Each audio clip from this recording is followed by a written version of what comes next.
BBC News with Sue Montgomery.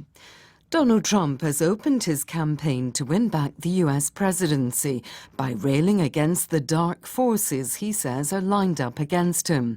At a rally in the state of Texas, Mr. Trump claimed the multiple legal investigations into his conduct and finances were straight out of a Stalinist Russia horror show. He insisted he was stepping up to free America.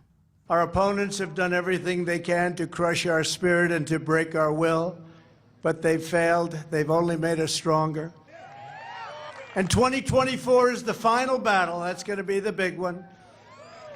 If you put me back in the White House, their reign will be over, and America will be a free nation once again. Divisions are emerging in the Israeli cabinet after the defense minister Yoav Gallant called on Prime Minister Benjamin Netanyahu to halt proposed changes to the judiciary. The controversial bill has divided the country, sparking weeks of protests. Anna Foster reports. Yoav Gallant spoke out to say that the bill should be stopped to leave more time for dialogue. Hundreds of thousands of people have protested across Israel for the 12th week, calling on the government not to make legal changes which would weaken the judiciary and they say fundamentally harm Israel's democracy. This public statement from such a senior figure in his own Likud party puts pressure on Mr. Netanyahu to change course, despite his insistence that he is fully behind the bill, which is being championed by his right-wing nationalist coalition. President Putin has said Russia will station nuclear weapons in Belarus, the first time it has deployed such arms outside its territory in almost 30 years. In an interview with state television, Mr. Putin said moving the weapons into Belarus would not violate nuclear non-proliferation agreements. Here's Danny Eberhard. President Putin is ramping up the nuclear rhetoric, not for the first time. On Rossiya 24, he said Russia had already given Belarus a missile system that was capable of carrying nuclear warheads and equipped 10 Belarusian planes to be able to carry such weapons.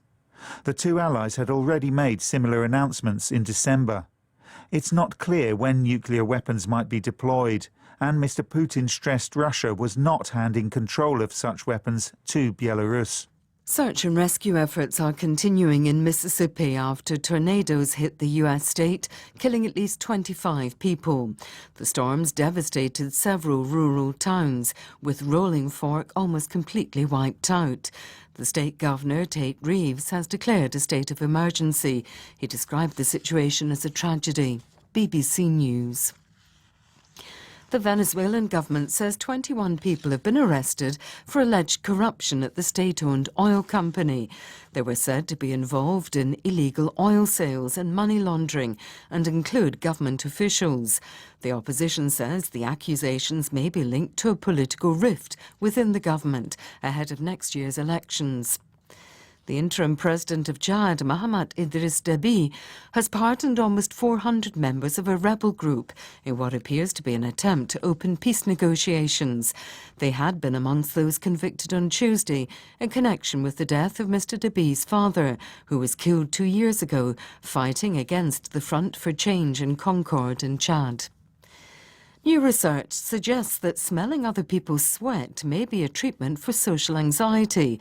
Symptoms of the mental health condition include excessive worrying about participating in social situations. Alfie Tobert reports. Researchers from Sweden's Karolinska Institute, who recruited 48 women with social anxiety, found that those who were exposed to other people's sweat responded better to mindfulness therapy. The samples were collected in the armpits of volunteers while they were watching clips from films, ranging from Mr. Bean's Holiday and Sister Act to The Grudge. This was to determine whether the emotions they experienced while perspiring had differing effects. The scientists say the findings show a person's state of mind produces molecules in their sweat, which elicit similar responses in other people. 2,000 mummified ram's heads dating from the Ptolemaic period have been discovered at the ancient temple of Ramses II in Upper Egypt.